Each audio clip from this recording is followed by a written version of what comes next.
सबको ये सजेस्ट किया कि आप इम्यूनिटी बढ़ाओ। अब बात आती है इम्यूनिटी बढ़ेगी कैसे? वो इम्यूनिटी आपकी बढ़ेगी फ्रूट्स और वेजिटेबल का कंजप्शन करने से। तो ये कहीं ना कहीं हमें अपने पाठ्यक्रमों में भी और वर्कशॉप के माध्यम से, कॉन्फ्रेंस के माध्यम से या छोटे छोटे इवेंट्स के माध्यम से आम जन के बीच में ये बात ले जानी पड़ेगी कि जो हमारे फ्रूट्स हैं वो हमारे हेल्थ के लिए काफ़ी ज़्यादा बेनिफिशियल हैं। अगर माल्टे की बात की जाए तो ये प्रोटेक्टिव फूड्स के तौर पे मतलब सामने आया है। प्रोटेक्टिव मतलब जो हमारी हेल्थ को प्रोटेक्ट कर रहा है, क्योंकि ये आपका मिनरल्स और विटामिन से भरपूर है। इसमें विटामिन सी बहुत प्रचुर मात्रा में होता है।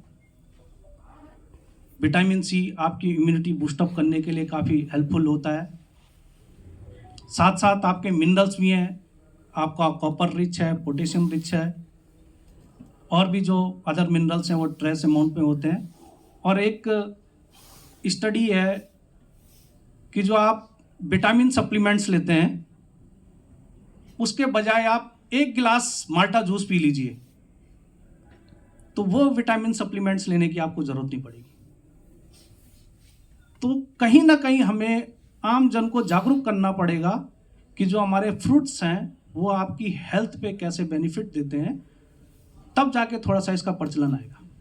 और ये जब कोई इस पे कोई आर्टिकल्स आएंगे या पब्लिकेशंस आएगा तब ये आम जन के बीच में जाएगा। तो मेरा प्रयास है और मैं कोशिश करूँगा कि बहुत जल्दी आने वाले साल भर के अंदर इस पे अलग अलग सीरीज़ निकलेगी, क्योंकि फ्रूट्स बहुत सारे फ्रूट्स हमारे पास, मोर देन 50-100 फ्रूट्स हैं हमारे पास। तो उसके लिए अलग अलग सीरीज़ टाइप की, जैसे टेम्परेट्स के लिए अलग सीरीज़ बनेगी, ट्रॉपिकल के लिए अलग बनेगी, सब ट्रॉपिकल के लिए अलग बनेगी। तो इस तरीके से प्लान किया गया है जिसमें उसके जो हेल्थ बेनिफिट्स हैं जो पर्टिकुलर क्रॉप्स के वो कैसे होंगे वो रखे जाएंगे। तो इस पर बहुत जल्दी करा जाएगा।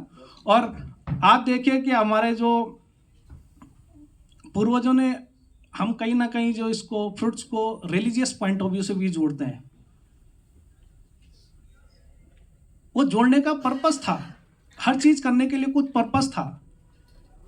क्यों जब भी कोई फेस्टिवल होता है या घर में कोई इवेंट्स होता है तो क्यों मंदिरों में फ्रूट्स चढ़ाए जाते हैं और शाम को उसको प्रसाद के तौर पे दिया जाता है? क्योंकि बच्चों को एकदम से नहीं पकड़ाओगे पर उन्हें बोलोगे कि ये भगवान का प्रसाद है तो तुरंत कंज्यूम कर लेंगे।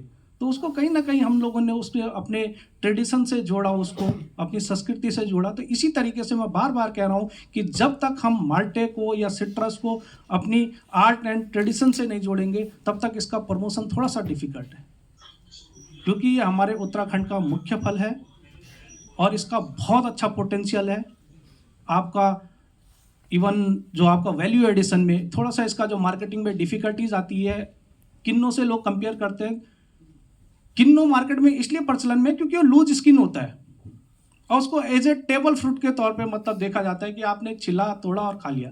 माल्टे के साथ क्योंकि टाइट स्किन होता है इसलिए थोड़ा सा ये डिफ़िकल्टीज आई।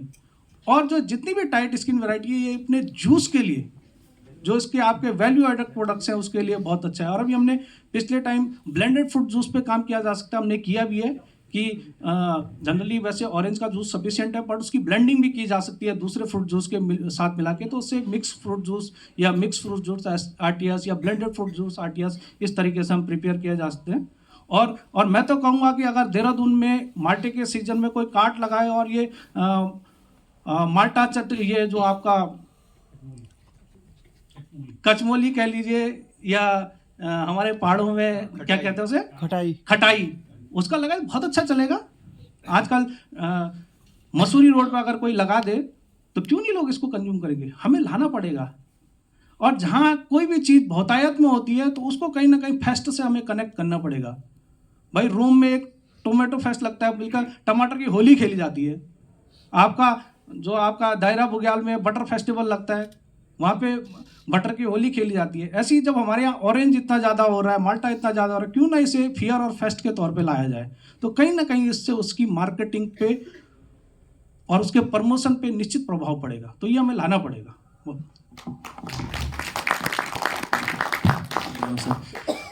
हमारे साथ विक्रम रावत जी जुड़े हुए हैं, वो भी कुछ टाइम पहले हैं। रिक्वेस्ट है कि वो मंच पे आए। और सेलिंग में जो सब चैलेंजेस है उनको कैसे करते हैं, क्योंकि आप अपने आप में एक बहुत बड़े बिजनेसमैन और हमारे लिए रोल मॉडल हैं सर।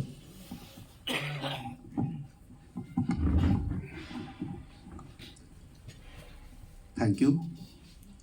मैं थोड़ा लेट आया तो शायद काफ़ी चीज़ें सुन नहीं पाया यहाँ पर।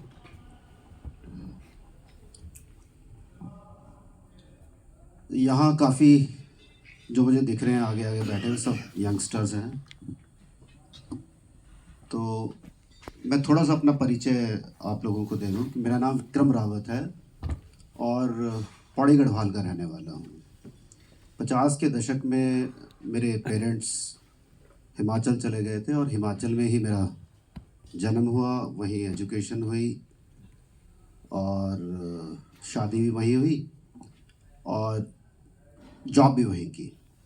बैंक में एज प्रोबेशनरी ऑफिसर में रहा। 2020 में कुछ खेती का शौक चढ़ा तो फिर हमने अपनी सेब की खेती शुरू की। क्योंकि इकोनॉमिक्स की बात कर रहे हैं तो थोड़ा सा मैं अपनी जो स्टोरी है वो भी आपको बता देता हूँ कि 20 में जब हमने सेब की खेती शुरू की और ज़मीन ली तो क्योंकि ट्रेडिशनल खेती होती थी पहले सेब की और वो काफ़ी उसमें जो जेस्टेशन पीरियड था वो बहुत लंबा था, तो मैं बैंकर भी था इसलिए वो सारी इकोनॉमिक्स के हिसाब से हमने काम करना था। तो हमने वहाँ पर कुछ लोगों को ऑर्गेनाइज करना शुरू किया, फार्मर्स को, किसानों को। तो करसोग एक हिमाचल में करसोग एक ब्लॉक है छोटा सा, और उस वक्त मेरे पास एक वैगन आर होती थी 2001 में, और वो पहली वैगन आर थी उस ब्लॉक की।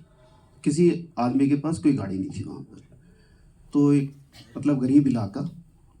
तो हमने किसानों को संगठित करना शुरू किया 2004 में, और 2005 में हमारे पास लगभग 380 फार्मर से मिलके हमने एक सोसाइटी रजिस्टर की जिसका नाम था करसोग वैली फार्मर्स ग्रुप। अगर आप नेट में भी देखेंगे तो वो मिल जाएगा आपको। और हमने एग्जॉटिक वेजिटेबल पे काम करना शुरू किया। अंग्रेजी सब्जियां जो है, लगभग हमने शुरुआत की 16 सब्जियों से। मात्र 60 किलो सब्जी को लेकर हमने जो सफ़र अपना तय किया 2005 से 2009 में हम उसको ले गए 6 टन पर डे प्रोडक्शन। तो हमारा जो सीज़न होता था वो मई से लेकर और अक्टूबर तक होता था। पहाड़ों में वही एक ऑफ सीज़न माना जाता है। और आज की डेट में जब मुझे लगा कि वो एक सैचुरेशन में पहुंच गया तो मैं वापस अपनी जो मेरे दिमाग में था सेब उसमें आ गया। तो आज की डेट में एग्जॉटिक वेजिटेबल वहाँ पर लगभग पर डे 20 टन निकलता है।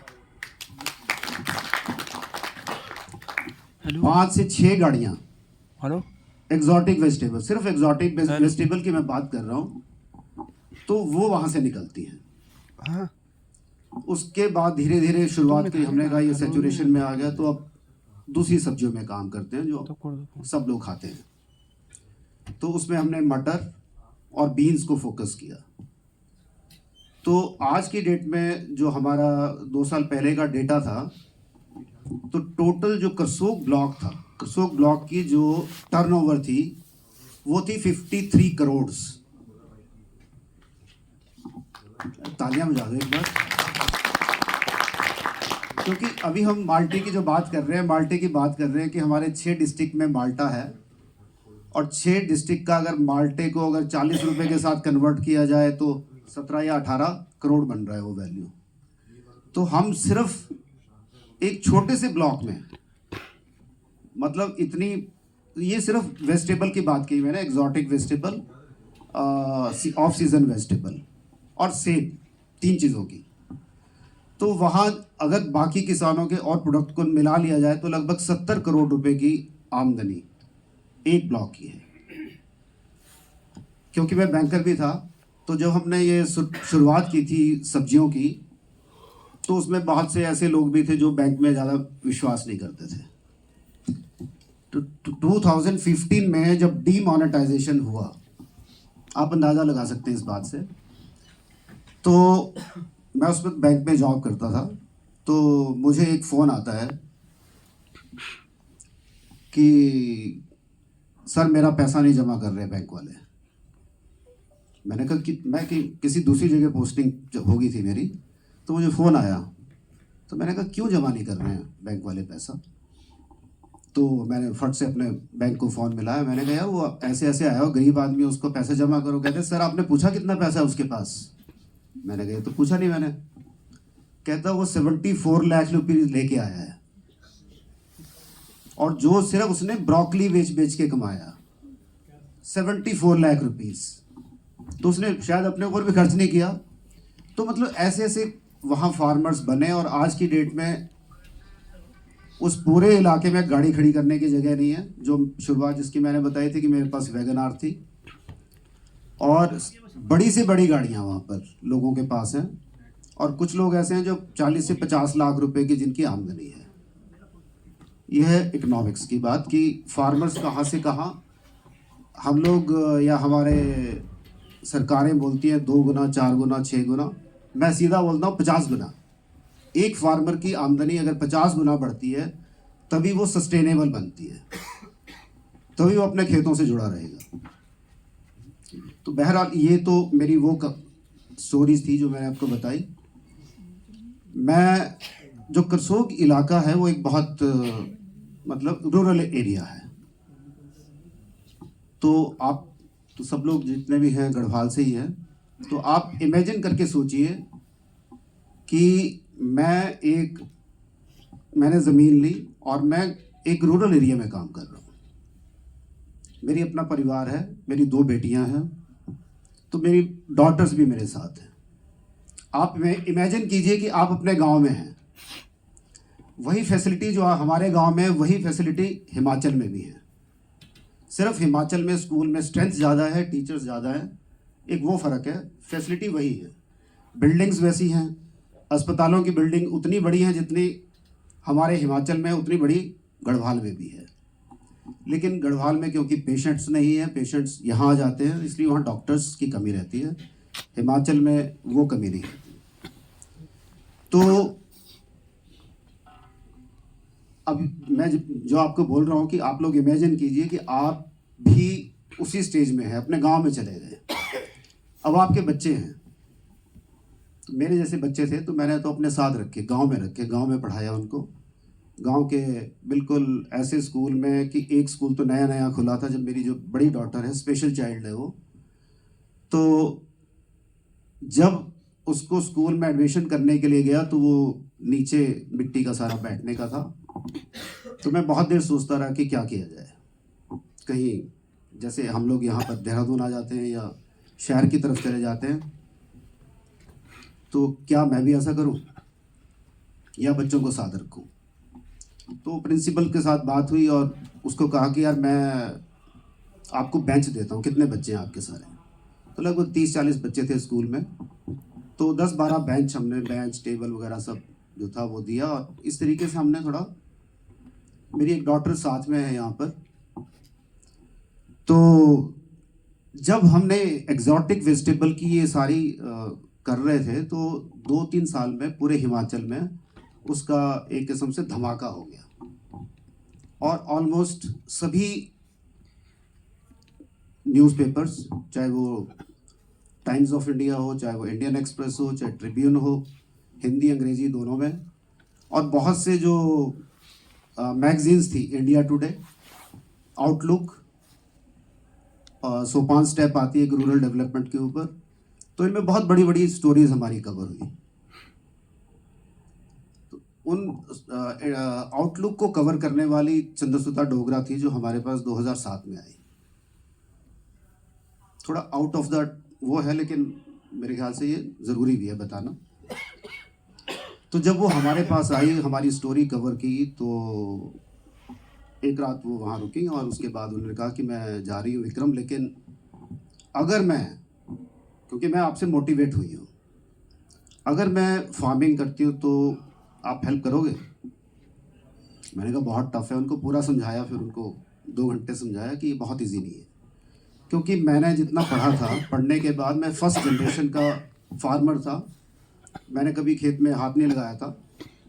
और जब मैंने शुरुआत की थी तो उसके लगभग 3 साल बाद मुझे पता चला कि यार ये जितना इजी मैंने लिया था उतना इजी नहीं था, ये मुश्किल था।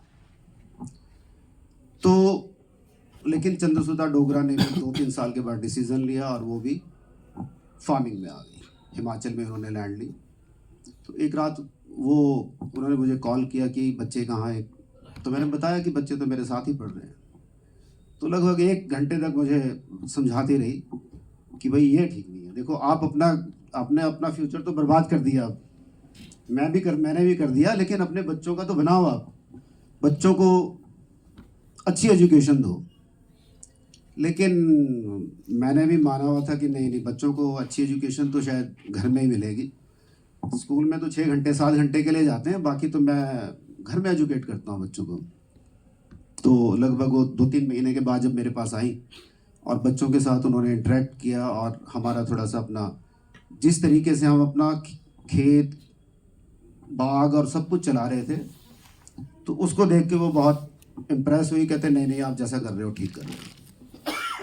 तो मेरी छोटी जो डॉटर है, हमारी कोशिश थी कि ये कुछ बने आगे, मतलब एक बेटी मैं साथ रखना चाहता था और इसको चाहता था कि ये कुछ जॉब करे आगे, कुछ पढ़ाई अच्छी करे। लेकिन इसने भी डिसाइड कर लिया कि इसने करनी तो खेती है। तो मैं ज़रूर चाहूँगा कि चेष्टा तुम भी 2 शब्द बाद में बोलो। तो चेष्टा ने मिरांडा हाउस से फिर ग्रेजुएशन किया बॉटनी ऑनर्स में और आजकल हमारे साथ ही फार्मिंग में काम कर रहे हैं।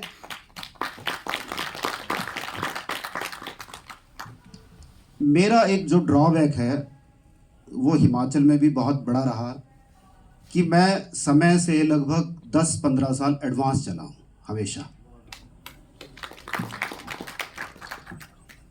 यूनिवर्सिटी मैंने जब अपना सेब का काम शुरू किया, जो खेत लिए, वो मॉडर्न फार्मिंग के कंसेप्ट को दिमाग में रख के लिया और उस वक्त मुझे कहीं से सपोर्ट नहीं मिला। यूनिवर्सिटी बहुत अच्छी है हमारी, डॉक्टर वाई.एस. परमार यूनिवर्सिटी, वहाँ से भी सपोर्ट नहीं मिली क्योंकि उनके दिमाग में भी वो बातें नहीं थी जो शायद मेरे दिमाग में चल रही थी। तो लगभग 1 साल पहले डॉक्टर वाई.एस. परमार यूनिवर्सिटी के जो वाइस चांसलर हैं डॉक्टर चंदेल, राजेश चुंडेल, तो वो मुझे मिले कि भाई हम कोलैबोरेट करते हैं किसी तरीके से। तो मैंने कहा सर, या तो आपको आपकी थिंकिंग, आपकी सारी लाइन को आपको 10 साल एडवांस होना पड़ेगा या मुझे 10 साल पीछे जाना पड़ेगा।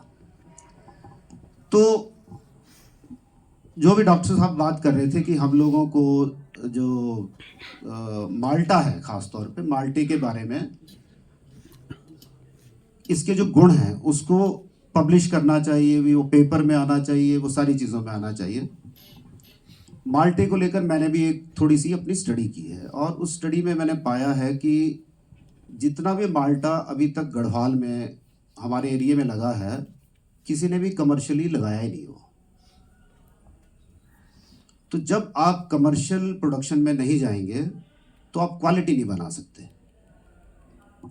मैं अगर 2 किलो किसी से माल्टा लेता हूं तो 2 किलो के हर दाने का साइज अलग है बिल्कुल। अभी मैंने किसी से मंगाया था रैंडमली कि 2 किलो मुझे देना, तो कोई इतना साइज भी है, कोई बड़ा भी है, ये भी है। बाहर भी जो फोटो लगी हैं जितने भी, उसमें कहीं भी माल्टे की जो पैकिंग है वो रिफ्लेक्ट नहीं हो रही है इमेजेस में भी। एक ग्रुप के साथ बोरे में माल्टा रखा हुआ है और बोरा तो वैसी एकदम से वैल्यू घटा देता है माल्टे की। तो लास्ट जो धात का प्रोग्राम था शायद 12 पिछले कब था, वो 12 को था, 10-11 को, तो मैं उसमें भी गया था और मैंने ये तय किया था कि मैं भी इस पे मार्केटिंग पे काम करता हूँ। तो मैंने अपना स्ट्रेटजी इसमें सारी लगाई। तो 40 रुपए के माल्टे के लिए अगर हम मार्केट करते हैं तो 5 किलो का हमारा पड़ता है 200 रुपये का माल्टा, और उसकी मार्केटिंग है, उसकी पैकिंग है और उसका कुरियर चार्जेस अगर हम लगाते हैं तो हमारा उसमें खर्चा आ रहा है 500 रुपये। तो 500 रुपये खर्च हम उसी चीज़ में कर सकते हैं जिसमें क्वालिटी बहुत अच्छी हो। तभी बेनिफिट है, आगे भी हमारा प्रोडक्ट तभी चलेगा। तो क्वालिटी को कैसे बढ़ाया जाए, यहाँ माल्टा ग्रोवर्स हैं कुछ जो ग्रो करते हैं माल्टा। एक तो आप नहीं, मतलब फिर भी कौन से हैं, कौन कितने लोग हैं, तो 2-3 लोग हैं। तो इसको नेचुरली ग्रो हो रहा है, तो नेचुरल फार्मिंग में तो वो बिल्कुल फिट बैठता है, ठीक है। लेकिन अगर इसको कमर्शियल ग्रो करना है तो आपको माल्टे की एक तो सिलेक्शन होती है, जो आप अपने माल्टे के पौधों से वुड को ले सकते हो, जो साइन वुड होता है। और यहाँ जो root stock, seedling root stock ही यूज़ होता है, शायद जमीरी यूज़ होता है, हाँ। लेकिन जो जितना माल्टा जो किस्में आपको अगर इम्पोर्टेड मिलती हैं तो सारी वो रूट स्टॉक पर है। और इस पे सबसे ज़्यादा जो काम किया वो अमेरिका ने किया है। अमेरिका का US 897, 942 या क्लियोपात्रा, ये 3-4 रूट स्टॉक है जिसके बारे में मैं भी जानता हूँ। और बहुत मतलब आपके उसी माल्टे का ये डबल साइज कर देंगे। तो हमने करना कुछ नहीं है, सिर्फ टेक्नोलॉजी को इंट्रोड्यूस करना है अपने खेतों में। और अगर कोई किसान आप में से जानने वाला अगर वो चाहता है कि 500 या 500 से ज़्यादा वो पौधे लगा सकता है, तो मैं उनको टेक्निकल हेल्प दे सकता हूँ। तो टेक्निकल हेल्प का क्या मतलब है कि किसी भी आदमी के लिए रूट स्टॉक को बाहर से मंगाना बहुत मुश्किल काम है। हमारे पास वो कैपेसिटी है, क्योंकि हम लोग बहुत सारी चीज़ें इंपोर्ट करते हैं। हम लोग एवोकाडो इंपोर्ट करते हैं, कीवी के प्लांट्स इंपोर्ट करते हैं। तो US से हमारा जो आता है वो ब्लूबेरीज आती है, तो वहाँ से हम ये भी मंगा सकते हैं। तो ये सारी चीज़ें हैं। बाकी जो समर्थन मूल्य है 9 रुपये का, उसको अभी हम लोग, हमारा एक जो अपनी एसोसिएशन है जो हमने बनाई है यहाँ पर, कृषक बागवान और उद्यमी संगठन, उसके माध्यम से हमने उसमें अपनी डिमांड्स रेज की हैं। तो उसमें माल्टे का भी हमने समर्थन मूल्य को 9 से 14-15 रुपये करने का आग्रह किया है। और मेरा ये भी मानना है कि बहुत ज़्यादा समर्थन मूल्य सरकार को नहीं देना चाहिए। मैं एज अ फार्मर ये बात बोल रहा हूँ, क्योंकि जिस दिन हमें समर्थन मूल्य ज़्यादा मिलना शुरू हो जाएगा तो हम क्वालिटी से अपना हट जाएगा। किसान क्वालिटी तभी मेंटेन करेगा जब उसका प्रोडक्ट नहीं बिकेगा। तो बस मैं इतना ही कहूँगा और चेष्टा से कहूँगा कि वो 2 मिनट आके यहाँ चुलू या उसके दाने आपको दिखाई देंगे, मतलब कहीं इस तरह का दिखता नहीं है। तो आपने, क्योंकि वहाँ पर कैंपटी के पास आपका घर है, तो आपने सबसे पहले आड़ू की वैरायटी लगाई। उसमें आप हिमाचल गए, हिमाचल से कुछ वैरायटी लाए, कुछ रामगढ़ से लाए, कुछ भारत इटली फल विकास परियोजना यहाँ पे चल रही थी, कुछ पौधे उनके थे, उस पर आपने एक्सपेरिमेंट किया। आड़ू में भी होता क्या है कि जितनी भी हम, जैसे साधारण भाषा में तो ये हो गया कि आपने हमने आड़ू लगा दिया, लेकिन जो एक जागरूक बागवान होता है वो देखता है कि मेरे को लगातार आड़ू की फसल मिले। तो आपने अर्ली वेराइटीज़ लगाई, उसमें मेरे ख्याल से समरेड भी था, प्रभात था, सरबती थी, और बाद में फिर रेड जून लगाई, जून के महीने आती है। हाँ, अगर 16 भारत इटली फल विकास की लगाई, पैराडिलक्स लगाया जो अगस्त में आता है। कहने का मेरा अभिप्राय है कि आपने इतने सुंदर सुंदर एक्सपेरिमेंट किए, लेकिन आड़ू में होता क्या है कि उसमें पीस लीफ कार्ड आता है, बीमारी आती है। फिर आप जो है, और वहाँ पर जब आड़ू फलत में आया तो सारा आड़ू जो है आपका कैंपटी फॉल में बिक जाता है, और बच्चों को रोज़गार अलग दिया। उसके बाद आप उसे और अच्छा, फिर उसके बाद क्या हुआ कि आपकी एक बहुत बड़ी टीम है पूरे जौनपुर में, वहाँ पे प्रधान जी कई लोग आए हैं साथ में। इन लोगों की इतनी अच्छी टीम है, ये इतने इनका आपस में मेल है कि वो पूरी बेल्ट जो वहाँ से लेकर के, और कहाँ निकलती हो तक, आगे तक, मतलब वो 30-40 किलोमीटर की पूरी बेल्ट है। तो काफ़ी लोगों ने वहाँ पर आड़ू की खेती करनी शुरू, आड़ू की बागवानी करनी शुरू कर दी। इसके अलावा आप लोगों की एक टीम, पूरी टीम वर्क से काम करते हैं। एप्पल में भी सीडलिंग पे एप्पल सीडलिंग लगाया उन्होंने, उसमें भी जो वहाँ की जो अच्छी वैरायटी हैं, अच्छी हालत में उनकी साइन लेके सारे ग्राफ्ट किए, और आज की उसमें सारे जो हैं बगीचे सरसब्ज हैं, बड़े सुंदर ढंग से चल रहे हैं। और अब वर्तमान में आप जो है प्लम और एप्रिकॉट की तरफ जा रहे हैं, और कई जगह से आपने कलेक्शन किया, कई वैरायटी के कलेक्शन किया। तो यही आपके बारे में कहा था कि इस तरह से जो है एक एंटरप्रेन्योर हैं, और वहाँ पे स्टूडेंट्स आते हैं देखने के लिए कि किस तरह से बडिंग करनी है, किस तरह से ग्राफ्टिंग करनी है।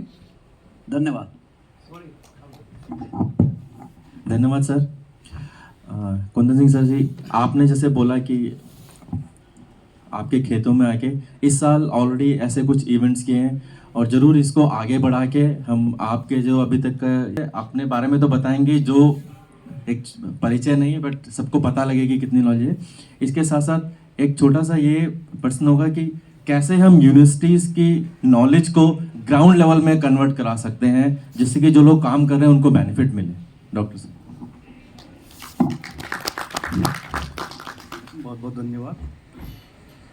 सबसे पहले तो मैं आज के इस माल्टा विमर्श कार्यक्रम में जो हमारे विमर्श के सहयोगी हैं, आदरणीय श्री कुकसाल जी, आदरणीय पंवार जी, कोई परिचय के मोहताज नहीं है, क्योंकि मैं विगत कई सालों से पंवार जी से कनेक्टेड हूँ, और ये उद्यान पंडित अवार्ड से भी नवाजे गए हैं। साथ साथ हमारी एक सोसाइटी है, Indian society of horticulture research and development, उसमें भी आप लाइफ टाइम मेंबर हैं। उसी सोसाइटी का मैं भी एक सदस्य हूँ। हमारे अन्य साथी किशन सिंह जी, हरीश डोबरियाल जी, तन्मय जी, हमारे पवन बिस्ट जी, एवं आज इस कार्यक्रम में आए सभी लोगों का मैं डॉक्टर तेजपाल सिंह बिष्ट हृदय की गहराइयों से बहुत बहुत स्वागत करता हूं, और धात संस्था का, विशेष रूप से धात संस्था का इस कार्यक्रम के आयोजन के लिए बहुत बहुत धन्यवाद व्यक्त करता हूं। थोड़ा सा मैं अपना सूक्ष्म परिचय आप लोगों को दे देता हूं। मैं विगत कई सालों से उद्यान क्षेत्र में कार्य कर रहा हूं। मेरा जो एजुकेशन रहा है वो पंतनगर से रहा है। मैंने अपनी एमएससी पीएचडी फ्रूट साइंस में पंतनगर विश्वविद्यालय से संपन्न करी। उसके बाद 2013 में बहुत मैं इसको अपना लक कहूँगा कि मुझे अपने उत्तराखंड को सेवा देने का अवसर मिला, जिसमें मैं बरसार विश्वविद्यालय में कृषि विज्ञान केंद्र में एक उद्यान विशेषज्ञ के तौर पर चयन हुआ। उसके बाद लगातार हमने, क्योंकि कृषि विज्ञान केंद्र में थे, तो किसानों से जुड़े रहना हमारे लिए एक सौभाग्य की बात थी, और साथ साथ जो डिस्ट्रिक्ट की योजनाएं हैं उसमें भी हम लोग कई हद तक अपनी महत्वपूर्ण भूमिका निभाते थे। उसके बाद 2020 में मुझे दोबारा मौका मिला, और इसमें भी मैं अपने आप को बहुत लकी कहूँगा कि पुनः स्टेट में ही मुझे एक सेंट्रल यूनिवर्सिटी में कार्य करने का मौका मिला, और 2020 में मैं जो हेमवती नंदन बहुगुणा गढ़वाल विश्वविद्यालय है वहाँ पर सहायक प्राध्यापक के रूप में हॉर्टिकल्चर विभाग में थे। तो विगत कई सालों से उद्यान क्षेत्र में कार्य कर रहा हूँ। थोड़ा सा बरसार विश्वविद्यालय में जब मैं काम कर रहा था तो वो रेस्ट्रिक्टेड थे सिर्फ टिहरी डिस्ट्रिक्ट के लिए, क्योंकि जो कृषि विज्ञान केंद्र होते हैं वो हर जनपद में एक एक कृषि विज्ञान केंद्र होते हैं, और उनका जो जुरिडिक्शन होता है वो डिस्ट्रिक्ट तक सीमित होता है। श्रीनगर आप सभी लोग जानते हो कि हमारे गढ़वाल का एक सेंटर प्लेस है और एजुकेशन का बहुत बड़ा हब रहा है। और 2-3 जनपद जो आपके, अगर नदी से उधर चले जाओ तो आपका पौड़ी जनपद, नदी से इधर आपका टिहरी जनपद, बगल में लगा हुआ हमारा रुद्रप्रयाग जनपद, ये सभी उससे लगे हुए हैं। तो बड़ा सौभाग्यशाली हूँ कि ऐसे सेंटर प्लेस में आके मुझे अपने गढ़वाल के लिए, स्पेशली गढ़वाल के लिए कार्य करने का मौका मिल रहा है। और विगत 4 सालों से मैं लगातार, क्योंकि वैसे तो श्रीनगर में एकेडमिक का ज़्यादा माहौल है, बट जो मेरी पुरानी पृष्ठभूमि रही है, मैं किसानों के लगातार कनेक्ट रहा हूँ, और कई लोग मेरे साथ डेली शाम को 5 बजे के बाद बहुत लंबी चर्चाएं चल जाती हैं। तो उस पर भी हम लोग चिंतन मंथन करते रहते हैं। और अभी अक्टूबर माह में मैंने सोचा किस प्रकार से हम अपने उत्तराखंड में उद्यान को एक नई दिशा दे सकते हैं। उसी सोच को आगे रखते हुए मैंने अक्टूबर माह में 3 दिन का एक नेशनल कॉन्फ्रेंस ऑर्गेनाइज कराई, जिसमें बरसार विश्वविद्यालय और जो हमारी सोसाइटी है, Indian society of horticulture research and development, उनके सहयोग से एक 3 दिवसीय संगोष्ठी कराई, और जिसका टाइटल ही काफ़ी यूनिक था, हॉर्टिकल्चर इन द हिमालय। मतलब उसमें हमने सिर्फ जो हिमालयन स्टेट में बागवानी पे कैसी होनी चाहिए उस पर चिंतन मंथन चला। जो हिमालयन हॉर्टिकल्चर पे काम करने वाले एक्सपर्ट्स हैं, एक्सपर्टाइजेशन से मेरा मतलब है जनरली जब हम वैज्ञानिक तौर तरीके से आते हैं तो यहाँ पे हर चीज़ के अलग अलग एक्सपर्ट हैं। कोई वेजिटेबल का एक्सपर्ट होगा, कोई फ्रूट का एक्सपर्ट होगा, कोई फ्लोरिकल्चर का एक्सपर्ट होगा, कोई प्रोटेक्शन का एक्सपर्ट होगा। तो उन सब लोगों का ज्ञान हमारे आम जन तक पहुँच सके और एक नया रोड मैप हम अपने उत्तराखंड के लिए तैयार कर सके, इसको लेकर मेरा एक विशेष जोर था और वो काफ़ी हद तक सक्सेस भी रहा। उसके साथ साथ हमने उसको हॉर्टी एग्जीबिशन से भी कनेक्ट किया। सिर्फ कॉन्फ्रेंस कराना से हम किसानों को कनेक्ट नहीं कर पाते हैं, बट जब उस कॉन्फ्रेंस को एग्जीबिशन के साथ जोड़ा जाता है तो उसमें हम क्या करते हैं कि किसानों को भी कनेक्ट कर पाते हैं। और उसमें एक सेशन हमने स्पेशली फार्मर्स के लिए डिज़ाइन किया, प्रोग्रेसिव फार्मर मीट, ताकि जो हमारे काश्तकार हैं, जो ग्राउंड लेवल पे काम कर रहे हैं, उनको क्या समस्याएं आ रही हैं वो हमारा जो पैनल है उससे डिस्कस कर सके और हमारे जो पैनलिस्ट हैं उनकी समस्याओं का समाधान कर सकें। अब बात करते हैं आज के विषय पे, क्योंकि बागवानी अपने आप में बहुत बड़ा विषय है और मैं जब भी जहाँ भी जाता हूँ तो वैसे तो मैं बागवानी केंद्रित एकीकृत कृषि प्रणाली का पक्षधर हूँ, horticulture centric integrated farming system approach. क्योंकि जो हमारा प्रदेश है वो कहीं ना कहीं बागवानी के क्षेत्र में अपनी एक अहम पहचान रखता है, और अगर हम इसको हॉर्टिकल्चर सेंट्रिक अप्रोच के साथ आगे बढ़ेंगे तो निश्चित तौर पर आने वाले वर्षों में हम बागवानी क्षेत्र में पूरे देश में बहुत अच्छा नाम कमा सकते हैं। बट आज का जो विषय है, माल्टा महीना जो चल रहा है, और मैं क्षमा भी चाहूँगा धात संस्था से, क्योंकि मुझे उद्घाटन सत्र में भी बुलाया गया था पर थोड़ा सा कार्य व्यस्तता के चलते, क्योंकि जो कॉन्फ्रेंस मैंने ऑर्गेनाइज कराई उसमें मैं इतना इन्वॉल्व हो गया कि मेरा सिलेबस बहुत छूट चुका था। तो बच्चों के एग्ज़ाम सर पे थे, मुझे उनका सिलेबस भी कंप्लीट कराना था। तो मैंने फिर भी कहा था कि अगर कहीं गांव में होगा तो मैं ज़रूर आऊँगा, फिर भी मौका नहीं लग पाया। बट सौभाग्यशाली हूँ कि आज पुनः, क्योंकि हमारे यहाँ पे विंटर वैकेशन चल रहा है, तो मैं देहरादून में ही था, तो आज इस कार्यक्रम में मैं जुड़ा। माल्टे के लिए 3 दृष्टिकोण में देखता हूँ जो हमारे उत्तराखंड में अभी चल रहा है। एक आपका व्यवहारिक दृष्टिकोण है, एक आपका वैज्ञानिक दृष्टिकोण है और एक आपका व्यवसायिक दृष्टिकोण है। बट अनफॉर्चुनेटली अभी हम सिर्फ व्यवहारिक दृष्टिकोण पे हैं, हम लोग वैज्ञानिक और व्यवसायिक दृष्टिकोण पे नहीं आए हैं। व्यवहारिक इसलिए कह रहा हूँ क्योंकि आज भी जो हमारे प्रदेश में सिट्रस, माल्टे के साथ साथ हमें पूरे सिट्रस ग्रुप को कनेक्ट करना जरूरी है, क्योंकि एक नींबू वर्गीय परिवार है जिसमें अन्य फसलें भी आती है। आपका नींबू आता है, कागजी नींबू आता है, आपका चकोतरा आता है, ये सब नींबू वर्गीय परिवार है। तो इसमें कहीं ना कहीं हम अभी लोग व्यवहारिक दृष्टिकोण पे चल रहे हैं, मतलब जो हमारा कल्चर है हम लोग उसको व्यापारिक दृष्टिकोण में नहीं ला पाए हैं। हमारे यहाँ जो लोग अभी कर रहे हैं वो अपने व्यवहार में, व्यवहार इन द सेंस कि कोई परिचित आ गया उसको गिफ्ट कर दिया, या हमारे आजकल पहाड़ों में तो कोई जनरेशन रह नहीं गई है, सब देहरादून या आपका ऋषिकेश में, उसके बहुत से कारण है, उस कारणों पे मैं जाना नहीं चाहता हूँ। तो सब व्यवहारिक चल रहा है, हमें कहीं ना कहीं उस पर वैज्ञानिक और व्यावसायिक दृष्टिकोण लाने की ज़रूरत है। जब तक हम वैज्ञानिक और व्यावसायिक दृष्टिकोण नहीं लाएंगे हम माल्टे के प्रमोशन की बात नहीं कर सकते। और वो कब आएगा, क्योंकि आप देखिए कि एक नारंगी होती थी, सिट्रस रेटिकुलाटा, ये सिट्रस साइनेंसिस है, वो भी स्वीट ऑरेंज ग्रुप में ही है, वो धीरे धीरे हमारे पहाड़ों से विलुप्त होती जा रही है। कारण क्या है?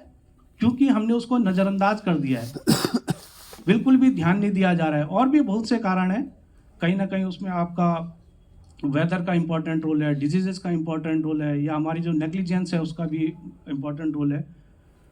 तो हमें कहीं ना कहीं वैज्ञानिक दृष्टिकोण के चलते इन चीज़ों को कंजर्व करने की भी ज़रूरत है। और मैं बहुत जल्दी कोशिश है कि मैं अपने श्रीनगर में भी, साथ साथ फार्मर फील्ड में भी एक सिट्रस फील्ड जीन बैंक, उस पे मेरा एक विशेष फोकस रहेगा। उसमें भी दो टाइप के, एक तो इंस्टीट्यूशनल फील्ड जीन बैंक और एक farmer field gene bank. Institutional field gene bank मतलब अगर इंस्टीट्यूट में हम बच्चों के शोध के लिए जितनी भी हमारी स्पीसीज़ हैं उनको कंजर्व किया जाए, इवन बाहर से भी नई जो स्पीसीज़ हैं या वेराइटीज़ हैं उनको इंट्रोड्यूस कराया जाए, ताकि आने वाले भविष्य में कैसे हमारा प्रदेश माल्टा या नींबू वर्गीय प्रजाति को लेके आगे बढ़े, उस पर। साथ साथ फार्मर फील्ड भी जीन बैंक, किसानों के यहाँ भी हमें संरक्षित करना पड़ेगा। अभी हम लोग सिर्फ माल्टा या बड़े नींबू पे सीमित न रहे, साथ साथ जो और भी अन्य प्रजातियां हैं उनको भी ध्यान में रखें। तीसरा जो दृष्टिकोण मैंने कहा, व्यावसायिक दृष्टिकोण। जब तक हम व्यावसायिक रूप से माल्टे से नहीं जुड़ेंगे या नींबू वर्गीय फसलों से नहीं जुड़ेंगे, हम इसके प्रमोशन की बात नहीं कर सकते। और बड़ा सरप्राइजिंगली अभी मेरे अंडर में जो एक शोधार्थी हैं वो इस पर रिसर्च भी कर रहे हैं, मैंने बहुत सारे फ्रूटों पे देखा, सिर्फ नींबू वर्गीय फ्रूट्स ऐसे हैं जिनका जो एल्टीट्यूडनल रेंज है वो आपका फुट हिल से लेकर और हाई हिल्स तक। अगर जो भी हमारे फ्रूट्स हैं या जो वेजिटेबल्स हैं उनको जनरली हम एल्टीट्यूडनल जोन के अकॉर्डिंग उनका कल्टीवेशन करते हैं। एल्टीट्यूडनल जोन मतलब समुद्र तल से ऊंचाई। तो जनरली जो हमारे, अगर मैं मोटा मोटा उत्तराखंड को पूरा डिवाइड करूं तो 4 या 5 जोन में डिवाइड होते हैं, जिसमें आपका फुट हिल्स हो गया, आपका मिड हिल्स हो गया, हाई हिल्स हो गया, उसके बाद अपर हाई हिल्स हो गया, इस तरीके से।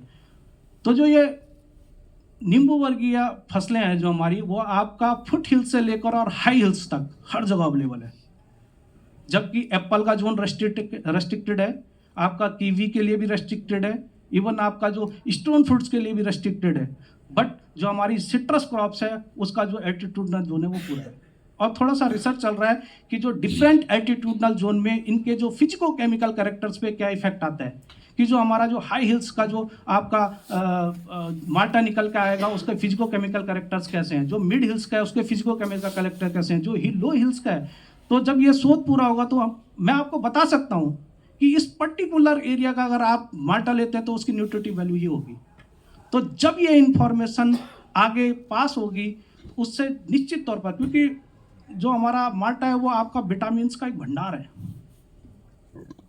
ये मान के चलिए कि थोड़ा सा एजुकेशन की भी ज़रूरत है। हम लोग मतलब जो आपका ऑलरेडी डेवलप्ड कंट्रीज़ हैं उनमें और हमें यही अंतर है कि वो आपके हेल्थ कॉन्शियस ज़्यादा है, हम लोग इतना ज़्यादा हेल्थ पे अभी ध्यान नहीं दे रहे हैं। मुझे पता है, मेरी जानकारी में है कि भाई फ्रूट्स कंज्यूम करने से आपका मिनरल्स और विटामिन मुझे मिलेंगे, पर मैं सोच के देखूँ कि मैं एक दिन में कितने फ्रूट्स कंज्यूम कर रहा हूँ,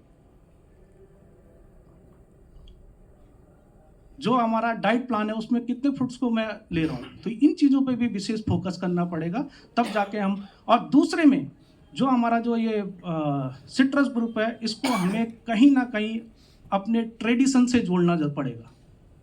जो आर्ट एंड ट्रेडिशन से जब हम इसको जुड़ेंगे तभी इसका प्रमोशन संभव है। इसका सीधा सीधा उदाहरण है, सिक्किम में एक आपका ऑरेंज फेस्ट करके मतलब चलता है, पूरे साल भर में एक कार्यक्रम चलता है ऑरेंज फेयर या ऑरेंज फेस्ट करके। इसी तरीके से हमें अपने उत्तराखंड में भी ऑरेंज फेस्ट या सिट्रस फेस्ट कह सकते हैं, जिसमें और भी हमारी जो अन्य प्रजातियां वो भी इंक्लूड हो जाएं। और हमारी कोशिश रहेगी, और मैं आज इस मंच के माध्यम से कह भी सकता हूं कि निश्चित तौर पर अगले वर्ष मैं कोशिश करूंगा कि अपने HNB गढ़वाल यूनिवर्सिटी में इस तरीके का एक आयोजन करा जाएगा। साथ साथ पवार जी ने भी बहुत अच्छा विकल्प रखा कि स्टोन फ्रूट के माध्यम से भी हम कहीं ना कहीं अपने प्रदेश में, क्योंकि जो स्टोन फ्रूट्स का सीजन रहता है वो ऐसा सीजन रहता है जिस टाइम हमारे यहाँ यात्रा पीक पे रहती है। और आप बिलीव नहीं करोगे, मेरे पास एक रिसेंटली लास्ट ईयर एक प्रोजेक्ट आया, चेरी पे। तो मैं जब चेरी के लिए लोकेशन आइडेंटिफाई करने लगा तो मुझे ढूंढ के भी कुछ काश्तकार मिले नहीं। तब जाके मुझे हरसिल उत्तरकाशी में और मोरी में 2-4 काश्तकार मिले जो चेरी पे काम कर रहे हैं। चेरी का बहुत शॉर्ट मंथ रहता है, मतलब मेरे ख्याल से मई मिड के बाद आना शुरू हो जाता है और 1 महीने में ख़त्म भी हो जाता है। और उनका वो क्योंकि यात्रा रूट है तो उनका वो वहीं से, जैसे हरसिल धराली वगैरह में 1-2 फार्मर हैं वो कर रहे हैं, तो उनका वहीं से वो बहुत अच्छे रेट पे निकल जाता है। तो उसमें साथ साथ स्टोन फ्रूट में हमें चेरी को भी इंक्लूड करना पड़ेगा। इसीलिए है क्योंकि हर एक किसान कुछ नया सोचता है और उस चीज़ में करने की मेहनत भी करता है। तो इस एनवायरनमेंट में ग्रो होके मतलब काफ़ी कुछ सीखा है मैंने। और अभी जैसे हमने 2020 से उत्तराखंड में भी काम शुरू किया। उत्तराखंड में भी हमने सेब के प्रोजेक्ट्स लगाए हैं बहुत सारे, और अलग अलग फार्मर्स के अलग रेंज के, small marginal farmers to large farmers, different types of farmers. तो माल्टा के लिए स्पेसिफिकली मैंने जितना अपने छोटे से एक्सपीरियंस से नोटिस किया है वो है कि उत्तराखंड एक बहुत अच्छी बेल्ट है माल्टा के लिए। लाइक जैसे हम बोलते हैं कि हिमाचल एक एप्पल स्टेट है, उत्तराखंड को एक माल्टा स्टेट भी बोल सकते हैं। माल्टा ऑरेंज और किन्नू के हिसाब से आप देखोगे उसके न्यूट्रिशन में 89% विटामिन सी, मतलब स्टैटिस्टिक्स डॉक्टर्स इन सबको बहुत अच्छे से पता होंगे, ये एक एस्टिमेट है। बट इतना अच्छा अगर न्यूट्रिशनल वैल्यू है इसका, बहुत अच्छे से हम आगे मार्केट कर सकते हैं एंड आगे हम इसको प्रमोट कर सकते हैं एज उत्तराखंड का एक प्रीमियम फ्रूट प्रोडक्ट। एंड ये चीज़ काफ़ी बड़ी हिट भी जाएगी। एंड अगर सिट्रस फ्रूट्स में देखें तो उत्तराखंड भी बहुत आगे जाएगा। तो अगर किसी का इंटरेस्ट है फार्मिंग में तो वो बहुत अच्छी बात है, बिकॉज फार्मिंग एक ऐसी चीज़ है जो आपको ज़मीन से जोड़ के रखती है और आपको बहुत कुछ सीखने को मिलता है फार्मिंग अगर आप करते हो। बाकी बस इतना ही बोलूँगी मैं। Thank you. Thank you just sir, आपके अध्यक्षता में हो रहा है, देखते देखते टाइम ऐसा निकल गया कि पता नहीं लग रहा है। हाँ, क्योंकि यहाँ पे हमारे साथ उसके बाद हम आपका फाइनल वर्जन लेंगे। रिक्वेस्ट करूँगा देवेंद्र नेगी जी को, जिन्होंने इस पूरे प्रोग्राम को, ये मतलब पूरे 1 महीने का जो प्रोग्राम है, जो माल्टा यहाँ तक पहुँचा और किस तरह उन्होंने पहुँचाया। जैसे कि चैलेंजेस तो सबको पता है, सोल्यूशन भी कुछ पता होंगे, लेकिन करता कौन है वो इम्पोर्टेंट है। तो उन्होंने छोटे छोटे फार्मर से, किसान भाई से कांटेक्ट करके 1-1, 2-2 बोरियां, 4 बोरियां इकट्ठा करके यहाँ तक कैसे पहुँचाई, क्या चैलेंजेस है और कितनी मेहनत करी। तो इसलिए उनका स्टेज पे आके और बताना बनता है। और वो हरेला गांव के सह संयोजक है और बहुत ही जमीनी तौर पे काम कर रहे हैं।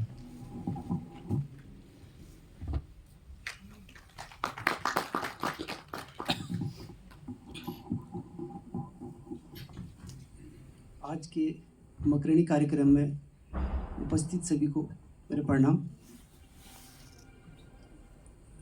जैसे कि आप सभी को विदित है कि माल्टा का महीना दिसंबर 12 से शुरू किया गया था और आज ये माल्टा मकरणी के समापन के रूप में इसका आयोजन किया जा रहा है। 3 वर्ष पहले धात ने माल्टा पे काम किया था, जो पूर्व में हमारे भंजी के संयोजक आदरणीय किशन जी बता चुके हैं।